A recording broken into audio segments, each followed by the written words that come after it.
Welcome मैं guys in my another video. आज की सेशन में हम डील करेंगे गुलियन-बार सिंड्रोम, जो कि यूनिवर्सिटी एग्जाम्स में अक्सर करके पूछ लिया जाता है। तो आज की वीडियो में हम जानेंगे कि ये क्या होता है। तो हम सिंपली अगर इसकी बात करें तो इसमें होता क्या है कि जो हमारा नर्वस सिस्टम होता है वो आपको पता है कि दो पार्टों में डिवाइड है, सेंट्रल नर्वस सिस्टम और पेरिफेरल नर्वस सिस्टम।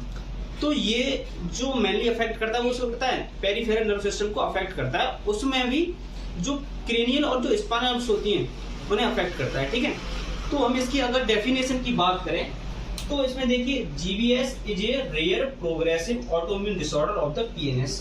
क्या होता है इसमें, ये एक रेयर डिसऑर्डर है, बहुत ही कम देखने को मिलता है, लेकिन कैसा है, प्रोग्रेसिव डिसऑर्डर है। प्रोग्रेसिव मतलब पहले क्या होता है, माइल्ड होता है, उसके बाद मॉडरेट, फिर सीवियर, क्या करता जाता है, प्रोग्रेस करता जाता है धीरे धीरे। ठीक है, ऑटोइम्यून की अगर हम बात करें तो हम कह सकते हैं कि जब हमारी एंटीबॉडी, जब हमारी जो इम्यूनिटी है वो हमारे ही बॉडी सेल्स को, हमारे ही बॉडी पार्ट को डिस्ट्रॉय करने लग जाएं, तो उसे क्या कहते हैं, उसे ऑटोइम्यून कहते हैं। क्या होती है ऑटोइम्यून, कि जब हमारी जो इम्यूनिटी है वो हमारी ही बॉडी सेल्स को डिस्ट्रॉय करने लग जाती है, तो उस कंडीशन को कहते हैं ऑटोइम्यून डिसऑर्डर कहते हैं। ठीक है, और इसमें क्या होता है कि in this condition myelin sheath of the PNS neurons are destroyed. इसमें क्या होता है, जो भी पीएनएस न्यूरॉन्स की माइलिन शीथ होती है वो क्या हो जाती है, डिस्ट्रॉय हो जाती है। हमने ये न्यूरॉन का डायग्राम यहाँ बना रहा है, तो इससे हम और अच्छे से समझते हैं कि जीवीएस में आखिर होता क्या है, ये किस तरीके से डिजीज कॉज होती है। ठीक है, तो जैसा कि आपको बताइए डेंड्रियाइट्स से होते हैं, ये आपका न्यूक्लियस हो गया, आपकी सेल बॉडी हो गई, ये एक्सॉन पार्ट हो गया, माइलिन शीथ, ये स्वान सेल्स, ये नोड ऑफ रैनवीर और ये एक्सॉन टर्मिनल्स होते हैं। तो मैंने यहाँ पर वो तीन स्ट्रक्चर के बारे में पढ़ेंगे जो कि इस डिजीज से रिलेट करते हैं। ठीक है, तो ये जो माइलिन शीथ होती है गुलियन-बार सिंड्रोम में क्या होता है, ये जो माइलिन शीथ होती है वो कैसे हो जाती है, डिस्ट्रॉय हो जाती है, अफेक्ट हो जाती है, डीमाइलेटेड हो जाती है। ठीक है, तो इसमें इसका काम क्या होता है माइलिन शीथ का, ये जो नर्व इंपल्स ट्रांसमिशन होता है उसकी जो स्पीड होती है उसको क्या कर देती है, उसे इंक्रीज कर देती है।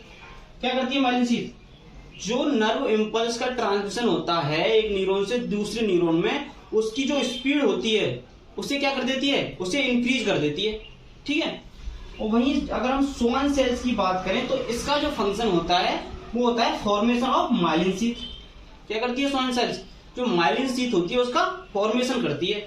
तो इस जीवीएस में क्या होता है, ये जो स्वान सेल्स होती है वो क्या हो जाती हैं, डिस्ट्रॉय हो जाती हैं। क्या होता है, ये जो स्वान सेल्स होती है ये अफेक्ट होती हैं। मेनली कौन सी सेल्स अफेक्ट होती हैं, स्वान सेल्स अफेक्ट होती है, जिनकी वजह से क्या होता है, जो माइलिन शीथ होती है वो कैसे होती है, डिमाइलेटेड हो जाती है। जो न्यूरॉन्स है वो कैसे होते हैं, डिमाइलेशन हो जाता है, जिसकी वजह से क्या होता है, जो नर्व इंपल्स ट्रांसमिशन होता है वो क्या होता है, डिक्रीज होता है या फिर रुक जाता है, जिसकी वजह से हमें कौन सी कंडीशन देखने को मिलती है, गुलियन-बार सिंड्रोम। मुझे लगता है आपके समझ में आया होगा। स्वान सेल्स का काम क्या होता है, फॉर्मेशन ऑफ माइलिन शीथ, और माइलिन शीथ का काम क्या होता है, जो नर्व इंपल्स होती है उनकी स्पीड को क्या करती है, इंक्रीज कर देती है। तो वहीं अगर स्वान सेल डिस्ट्रॉय हो जाएं, हमारी जो ऑटोइम्यून जो हमने बात की थी, जो हमारी इम्यूनिटी हमारी ही बॉडी सेल्स को डिस्ट्रॉय करने लग जाए, हमारी स्वान सेल्स को डिस्ट्रॉय जब करने लगती है, तो उस कंडीशन में क्या होता है, जो माइलिन शीथ के जो फंक्शन होते हैं वो क्या होते हैं, डिक्रीज हो जाते हैं, वो रुक जाते हैं। उसकी वजह से क्या होती है, गुलियन-बार सिंड्रोम हमें देखने को मिलता है। ठीक है, तो मुझे लगता है आपकी ये डेफिनेशन समझ में आई होगी, आपको ये समझ आया होगा कि ये जो जीबीएस होता है वो किस तरह से हमारी बॉडी में कॉज होता है। अब हम बात करते हैं इसके कॉजेज की, कौन कौन से इसके मेनली कॉजेज होते हैं जिनकी वजह से ये डिजीज कॉज होती है। तो अब अगर हम इसके कॉज की बात करें तो इसका जो एग्जैक्ट कॉज होता है वो अननोन होता है। अभी तक जो इसका एग्जैक्ट कॉज है उसको आइडेंटिफाई नहीं किया गया है, तो इसका जो एग्जैक्ट कॉज होता है वो कैसा होता है, अननोन होता है। अब हम इसके कुछ रिस्क फैक्टर्स होते हैं उसकी बात करें, कुछ बैक्टीरिया और वायरस होते हैं जो इस डिजीज को कॉज करते हैं। तो सबसे पहला जो बैक्टीरिया होता है वो होता है कैम्पाइलोबैक्टर जेजनी। कौन सा बैक्टीरिया होता है, कैम्पाइलोबैक्टर जेजनी। ठीक है, ये मोस्टली सबसे ज्यादा जो जीवीएस होता है वो इसी बैक्टीरिया की वजह से पाया जाता है। 30% जो केसेस होते हैं वो इसी बैक्टीरिया की वजह से कॉज होते हैं। और ये जो बैक्टीरिया है वो मोस्टली मीट में पाया जाता है। जो अनकुक्ड मीट होती हैं, जो लोग मीट का सेवन करते हैं उन लोगों में ये पाया जाता है। जो अनकुक्ड मीट, जो अच्छी तरह से मीट को अगर पकाया ना गया हो, उस मीट का अगर सेवन कर लिया हो तो उसकी वजह से जो जीवीएस है वो कॉज होता है।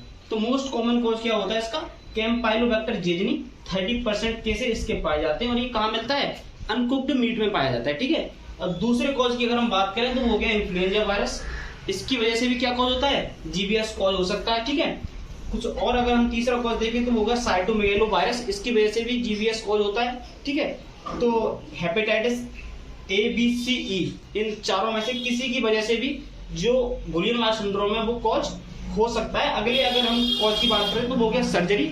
तो सर्जरी से हम कह सकते हैं कि कोई भी स्पाइनल सर्जरी हुई हो, कोई भी मतलब कि नर्व्स की सर्जरी हुई हो, तो उन सर्जरी की वजह से भी क्या हो सकता है, गुलियन-बायेस सिंड्रोम देखने को हमें मिल सकता है। या फिर कोई हमें ट्रॉमा हुआ हो, कोई स्पाइनल कॉर्ड इंजरी हुई हो, कोई ब्रेन इंजरी हुई हो, तो उसकी वजह से भी हमें क्या देखने को मिल सकता है, ये जो गुलियन-बायेस सिंड्रोम है वो हमें देखने को मिल सकता है। तो मेनली जो इसके कॉजेज होते हैं वो दो ही होते हैं, बैक्टीरियल और वायरल, और कुछ रिस्क फैक्टर होते हैं जैसे कि ट्रॉमा हो गया, सर्जरी हो गई, ये कुछ इनकी वजह से भी क्या हो सकता है, ये डिजीज देखने को मिल सकती है। तो अब हम बात करते हैं इसके साइन एंड सिम्टम्स की, कि इसके साइन एंड सिम्टम्स क्या क्या होते हैं। तो साइन एंड सिम्टम्स की अगर हम बात करें तो मोस्ट कॉमन जो साइन एंड सिम्टम्स हैं वो हमने लिख रखे हैं। तो उनमें से कुछ साइन एंड सिम्टम्स देखिए, पहला जैसे कि वीकनेस, हमें क्या देखने को मिलेगा, जो हमारी लोअर एक्सट्रीमिटीज है उनमें क्या हमें देखने को मिलेगी, वीकनेस देखने को मिलेगी। अगले अगर हम साइन एंड सिम्टम की बात करें तो हमें देखने को मिलेगा नमनेस, जो हमारे टोज हैं, जो हमारी फिंगर्स हैं, उनमें हमें क्या देखने को मिलेगा, नमनेस देखने को मिल सकती है। ठीक है, और अगर बात करें तो क्या देखने को मिलेगा हमें, पैरालाइसिस, ये जो मोस्ट कॉमन कॉज है इसका जीवीएस का, क्या देखने को मिलेगा, पैरालाइसिस। कैसी पैरालाइसिस, असेंडिंग पैरालाइसिस हमें देखने को मिलेगी। मतलब कि पैरालाइसिस सबसे पहले कहाँ होगी, हमारी जो लोअर एक्सट्रीमिटीज है उनमें क्या होगा, पैरालाइसिस होगा, और फिर क्या होगा, वो असेंडिंग होगी, वो क्या होगा, प्रोग्रेस करती जाएंगी। हमने आपको जैसा बताया क्या कैसा होता है डिसऑर्डर, प्रोग्रेसिव डिसऑर्डर है। तो क्या होगा, सबसे पहले लोअर जो हमारी एक्सट्रीमिटीज है उनमें क्या होगी, पैरालाइसिस होगी, उसके बाद वो क्या होगी असेंडिंग, यानी कि अपवर्ड, वो बढ़ती जाएगी। और हो सकता है कि अपर एक्सट्रीमिटीज जो उनमें हो जाए, आपके फेस में जो है पैरालाइज हो जाए, आपके मसल, फेसियल मसल्स हैं वो काम करना बंद करते हैं। तो क्या देखने को मिलेगा, आपको पैरालाइसिस देखने को मिलेगी। वो कैसे होगी, असेंडिंग पैरालाइसिस होगी। सबसे पहले जो लोअर एक्सट्रीमिटीज है उनमें पैरालाइसिस होगी, उसके बाद वो क्या होगा, वो जो पैरालाइसिस है धीरे धीरे अपवर्ड ग्रो करती जाएगी। ठीक है, उसके बाद हमें देखने को मिलता है पैरेस्थीसिया। पैरेस्थीसिया को हम कह सकते हैं एक तरह से टिंगलिंग मूवमेंट होते हैं, टिंगलिंग सेंसेशन होते हैं, अबनॉर्मल सेंसेशन होते हैं जो हमें अपने फिंगर और टोज में से फील करने को मिलते हैं। इसे हम नमनेस भी कह सकते हैं। ठीक है, पैरेस्थीसिया। और क्या देखने को हमें मिलेगा, कार्डियक डिसअरिथमिया। क्या देखने को मिलेगा, कार्डियक डिसअरिथमिया। इसमें क्या होगा, हमारा जो हार्ट है वो प्रॉपर बीट नहीं करेगा। ठीक है, अगर दूसरे में कंडीशन क्या देखने को मिलेगी, डिस्फेजिया। डिस्फेजिया हमें देखने को मिल सकती है डिफिकल्टी इन स्वेलोइंग। हम कोई भी चीज हम खाने पीने में क्या होगा, दिक्कत होगी, चीविंग करने में क्या होगा, दिक्कत आएगी, खाने को निकलने में क्या आएगी, दिक्कत आएगी, स्वेलोइंग। ठीक है, और क्या देगा, हमें डबल विजन देखने को मिल सकता है, ब्लड विजन देखने को मिल सकता है। ठीक है, और अगर हम साइनस सिम्टम की बात करें तो क्या देखने को मिलेगा, पैरालाइटिक इलियस। क्या, पैरालाइटिक इलियस। इसमें क्या होगा, जो हमारा डाइजेस्टिव ट्रैक्ट है वो कैसा हो जाएगा, ऑब्स्ट्रक्टेड हो जाएगा। उसमें क्या आ जाएगा, उसमें एक ऑब्स्ट्रक्शन क्रिएट हो जाएगा। क्या हो जाएगा, ऑब्स्ट्रक्शन क्रिएट हो जाएगा, ऑब्स्ट्रक्शन क्रिएट हो जाएगा। और क्या होगा, इसमें जो हमारे जो पेरिस्टाल्सिस मूवमेंट होते हैं वो क्या होते हैं, वो नहीं होंगे, वो क्या होंगे, वो रुक जाएंगे। ठीक है, जिसकी वजह से क्या होगा, पैरालाइटिक इलियस देखने को हमें मिलेगा। जो डाइजेस्टिव ट्रैक्ट है उसमें क्या होगा, उसमें ऑब्स्ट्रक्शन आ जाएगा। ठीक है, और क्या होगा, यूरिनरी रिटेंशन हो जाएगी। हमें ऐसा लगेगा कि हमारी जो यूरिन है वो आप करने में अनिमल हो जाओगे पर्सन, आपका जो ब्लैडर है वो एम्प्टी नहीं होगा। ठीक है, और बहुत सारी इसमें कंडीशन आपको देखने को मिल सकती है। कुछ मेन साइन एंड सिम्टम हमने आपको बता दिए। ठीक है, तो अब हम बात करते हैं इसकी पैथोफिजियोलॉजी की, कि जो जीबीएस है वो किस तरीके से कॉज होती है। ठीक है, तो अगर पैथोफिजियोलॉजी की हम बात करें तो देखिए, due to an etiological factor, किसी भी इटियोलॉजिकल फैक्टर की वजह से, जो कि हमने आपको कॉलेज में पढ़ाई थी, किसी भी बैक्टीरिया की वजह से या फिर किसी भी वायरस की वजह से क्या होगा, inflammation and death of myelin producing sales. जो भी माइलिन प्रोड्यूसिंग सेल्स होगी, मतलब कि कौन सी सेल्स, स्वान सेल्स। कौन सी सेल्स, हमने आपको शुरुआत में ही बता दिया था कि जो माइलिन को कौन प्रोड्यूस करता है, कौन फॉर्मेशन किसके द्वारा होता है, स्वान सेल्स के द्वारा। तो किसी इटियोलॉजिकल फैक्टर की वजह से क्या होगा, inflammation and death of the myelin producing cell. जो माइलिन प्रोड्यूसिंग सेल होगी उनका क्या हो जाएगा, इन्फ्लामेशन हो जाएगा और उनकी क्या हो जाएगी, डेथ हो जाएगी। जिसकी वजह से क्या होगा, जिसकी वजह से जो डिस्ट्रक्शन ऑफ माइलिन शीथ का क्या हो जाएगा, डिस्ट्रक्शन हो जाएगा, वो डिस्ट्रॉय हो जाएंगी। और अगर माइलिन शीथ का डिस्ट्रक्शन हो गया, वो अगर डिस्ट्रॉय हो गई तो क्या कंडीशन हमें देखने को मिलेगी, जो नर्व इंपल्स थे, जो नर्व इंपल्स ट्रांसमिशन हो रहा था, उनका क्या होगा, उनकी जो स्पीड थी उनमें डिक्रीज आएगी। जो नर्व इंपल्स ट्रांसमिशन हो रहा था वो रुक जाएगा, जिसकी वजह से हमें क्या देखने को मिलेगा, जीवीएस हमें देखने को मिलेगा। ठीक है, सबसे पहले हमने आपको क्या बताया, inflammation and death of myelin sheath, उसकी वजह से क्या होगा, डिस्ट्रक्शन ऑफ माइलिन शीथ। ठीक है, माइलिन शीथ का डिस्ट्रक्शन हो गया, इसकी वजह से क्या होगा, स्कार का फॉर्मेशन हो जाएगा। स्कार का फॉर्मेशन हो गया, अब क्या होगा, जो ट्रांसमिशन हो रहा था वो क्या हो जाएगा, वो रुक जाएगा, उसकी स्पीड थी वो डिक्रीज होगी, जिसकी वजह से क्या हमें देखने को मिलेगा, जीवीएस देखने को मिलेगा। ठीक है, तो मुझे लगता है कि पैथोफिजियोलॉजी आपको समझ में आ गई होगी। एक बार हम फिर देखते हैं, तो due to an etiological factor, किसी भी इटियोलॉजिकल फैक्टर की वजह से क्या होगा, inflammation and death of myelin sheath producing cell, जो भी माइलिन शीथ प्रोड्यूसिंग सेल है, यानी कि जो स्वान सेल है, उनका क्या हो जाएगा, इन्फ्लेमेशन एंड उसकी डेथ हो जाएगी। अब उनकी जब इन्फ्लेमेशन और डेथ हो गया तो उसकी वजह से क्या होगा, जो माइलिन शीथ थी वो कैसी हो जाएगी, डिस्ट्रैक्टेड हो जाएगी। वो डिस्ट्रैक्टेड हो जाएगी, वो क्या हो जाएगा, वो अपना काम प्रॉपर नहीं करेगी, वहां पे क्या हो जाएगा, स्कार का फॉर्मेशन हो जाएगा। ठीक है, स्कार की फॉर्मेशन होने की वजह से क्या होगा, जो नर्व इंपल्स ट्रांसफर हो रहे थे वो क्या हो जाएगा, इम्पेयर्ड हो जाएंगे। जब नर्व ट्रांसमिशन इम्पेयर्ड हो जाएंगे तो हमें कौन सी कंडीशन देखने को मिलेगी, जीवीएस। ठीक है, तो मुझे लगता है कि आज आपके pathophysiology, sign and symptom, causes और डेफिनेशन समझ में आई होगी।